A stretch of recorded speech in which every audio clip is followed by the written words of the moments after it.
On October 22, 2018, the first episode of a sports anime called Tsurune aired on television in Japan. People from all over the country quickly became fans of the show. It tells the story of a young boy who loses his passion for archery and tries to find it again.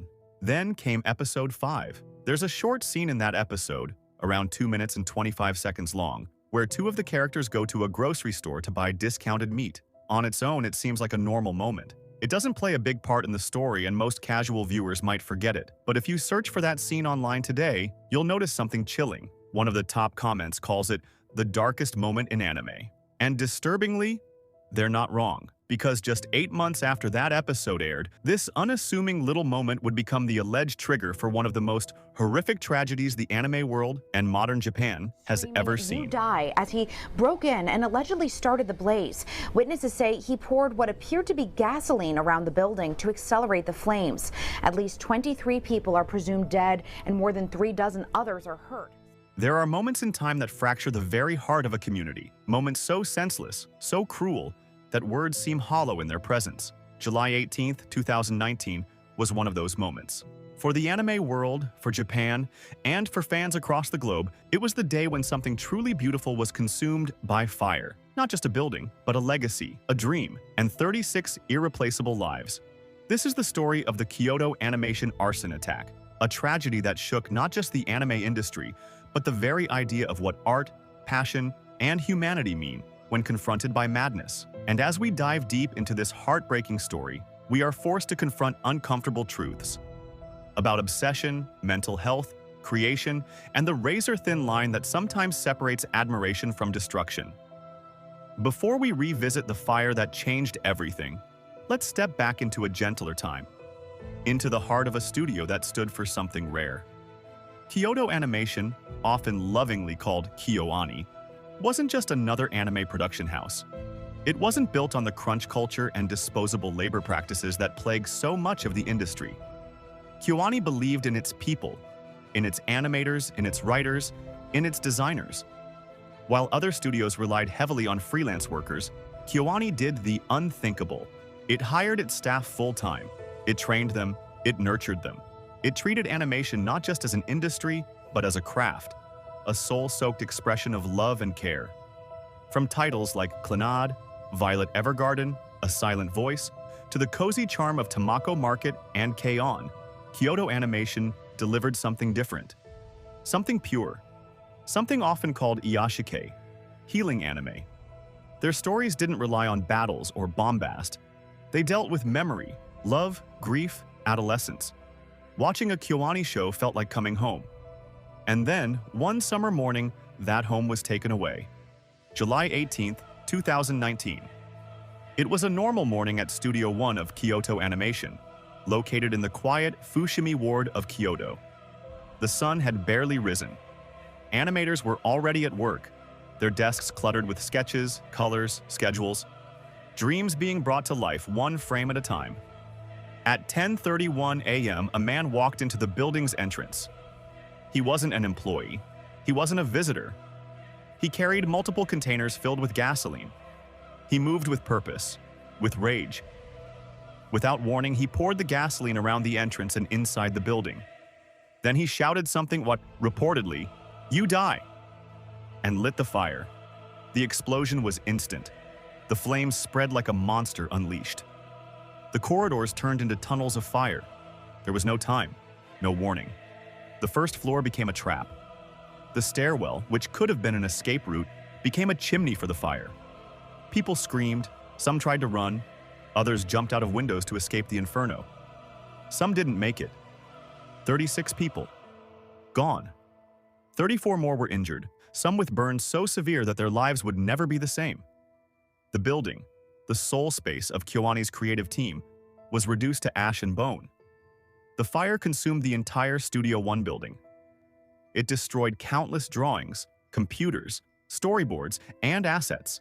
Years of work, gone in minutes. But the real loss was the people. And the man responsible simply stood outside, watching the devastation he had caused. Who was this man? And why? His name was Shinji Aoba. At the time of the attack, he was 41 years old. He had no direct ties to Kyoto Animation. He wasn't a former employee. But in his mind, he believed they had wronged him. In 2017, Aoba had submitted a manuscript to Kyoto Animation's open writing competition. KyoAni, like many studios, held these contests to discover new talent, to find the next great storyteller. Aoba's manuscript was rejected in the first round. That should have been the end of it. But for Aoba, it wasn't. He began to develop a delusion, the idea that Kyoto Animation had stolen his story, and he fixated on a specific scene in the anime Tsurune, released in 2018. In episode 5, there's a short moment where two boys from an archery club go out to buy groceries. One of them picks up discounted meat, explaining that he's used to managing a tight household budget. There was no real similarity between Aoba's manuscript and anything KyoAni produced. The studio reviewed his submission and dismissed it early on, but Aoba couldn't let it go. But Aoba didn't believe that. He became obsessed with the idea that KyoAni had copied him. In particular, he pointed to a single, seemingly mundane scene in the anime Tsurune, episode 5, where two high school boys shop for discounted meat. Yes, a 2.5-minute scene where characters buy meat. Aoba saw this as proof that his ideas had been stolen, that the studio had betrayed him, that he deserved revenge. To the rest of the world, to any sane human being, this was delusion. Scenes like that are common in slice-of-life anime. Saving money, revealing character traits through daily chores. It's a storytelling staple. But Aoba wasn't thinking rationally. He let that resentment grow like a tumor, until one day it consumed him. And so he decided he would kill. Not for justice, not for art, but for the twisted satisfaction of destruction. When police arrested Aoba, he was badly burned from the fire he started. He had collapsed near the studio after trying to flee. For months, he was hospitalized. At one point, it wasn't even clear he would survive, but he did. And once he could speak, his confession was chilling. I thought they had stolen my novel. I wanted to kill as many people as I could. No remorse, no understanding, just vengeance carved from delusion. When Aoba set the fire, he did not try to escape. He stood outside the building, watching it burn. Eventually, he tried to flee, but he collapsed a short distance away, suffering from severe burns. He was hospitalized under heavy guard. For months, his condition was critical. It was unclear whether he would live, but he did. And in 2020, he was formally arrested and indicted.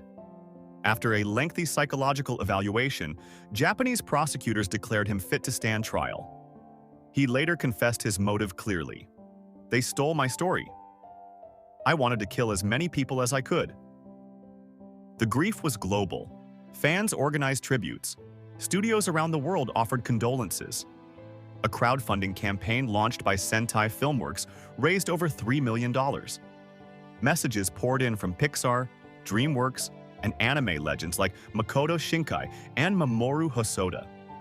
But how do you rebuild something that has been burned to the ground? How do you tell someone that their best friend, their co-worker, their creative partner is gone forever? KyoAni didn't just lose employees.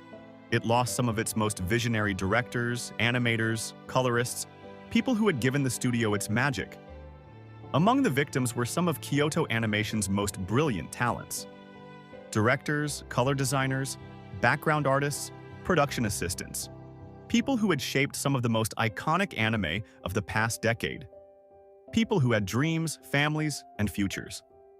One of the victims was Yasuhiro Takamoto, director of The Disappearance of Haruhi Suzumiya, Amagi Brilliant Park, and several other KyoAni titles. His death left a crater in the studio's creative soul. And yet, Kyoto Animation didn't crumble.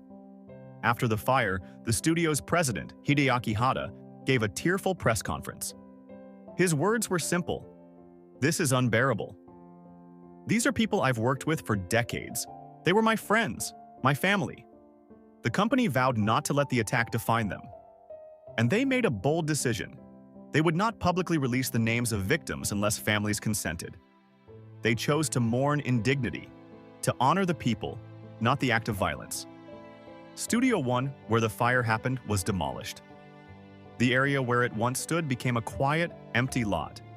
Visitors still come to lay flowers and prayers. But Kyoto kept going. Slowly, painfully, courageously, they resumed operations. Since then, new projects have followed. Tsurune. The movie was released. New series have been announced. New staff have been hired. But it's not the same. And it never will be. The empty chairs remain. It wasn't easy. It never will be. But art, true art, finds a way. Even when it's born from ashes. Now we ask ourselves, how did we get here? This wasn't just an isolated tragedy. It was the product of many failures. In society, in mental health, in systems that let broken people fall through the cracks. Japan, for all its cultural richness, has long struggled with mental illness. Depression, delusions, and anger often go untreated. There is stigma, shame. People suffer in silence. Aoba had a criminal record, a history of psychiatric issues, and displayed signs of instability. But no one intervened. No one caught him before it was too late. And in his delusion, a fire was born. This wasn't about anime, it wasn't about art. It was about a mind consumed by bitterness, and a society unprepared to address it. But perhaps what hurts the most is knowing what we lost. Kyoani's spirit was so unique. Their workplace culture was something the industry should have learned from long ago. They cared about their people. They took time to make things beautiful. They believed in storytelling with heart. And 36 of those hearts are no longer here. But amidst the ashes, something else remained. Hope. Kyoto Animation is more than its buildings. It's a philosophy, a legacy of care, beauty, and emotional truth. And even after one of the worst attacks in Japan's post-war history, that legacy endures. The studio continues to create, fans continue to support. New animators train in the shadows of those who were lost, learning not just how to draw, but how to feel. Kyoani stands not just as a studio, but as a testament to what art can be when it's created with love. Let's not remember them as victims. Let's remember them as artists, as dreamers, as people who brought joy to millions. If you're watching this right now, if you love anime or storytelling, or simply believe in kindness, then this story isn't just something to move past. It's a lesson. Art can heal, but it can also hurt when twisted by obsession. Mental health is not a joke. It's not weakness. It's real. And when ignored, it can break people in ways you can't imagine. If you or someone you know is struggling with dark thoughts, paranoia, or rage, speak up, get help, before it's too late. This isn't just about remembering the victims. It's about changing the world they left behind. The anime industry is beautiful, but it's not easy. Creators suffer under pressure. Burnout is normalized. Many animators live in poverty. And when they pass away, we only learn their names through tragedy. We have to do better. Support studios that treat their workers with respect. Support creators, not just content. Push for better working conditions. Ask questions. Use your voice. Change comes slowly, but it begins with awareness. And mental health. It cannot be ignored. Whether you're in Pakistan, Japan, America, or anywhere in between, mental health matters. If you're struggling with thoughts that scare you, you are not alone. There is help. There is hope. You are not broken. You are human. And to those who create, this industry demands so much. Overwork, burnout, isolation. These things are not signs of passion. They're signs of collapse. Protect your peace. Your art is beautiful, but so are you. Don't sacrifice your health for a deadline. Don't let the weight of expectation crush your spirit. Kyoto Animation showed us that art can come from compassion, not just pressure. Let that be our model. And to fans, remember that every frame you love was made by someone. Someone with a story, someone with a dream. Behind every anime is a team of people doing their best. Value them, respect them. Celebrate them while they're still here. Let us not define Kyoto Animation by the fire. Let us define them by what they created. The tears they brought to our eyes. The comfort they gave us when we were alone. The light they poured into our darkest days. This is not just a tragedy. It is a reminder that art can be fragile, that people are precious, that light, even when set on fire, finds a way to rise.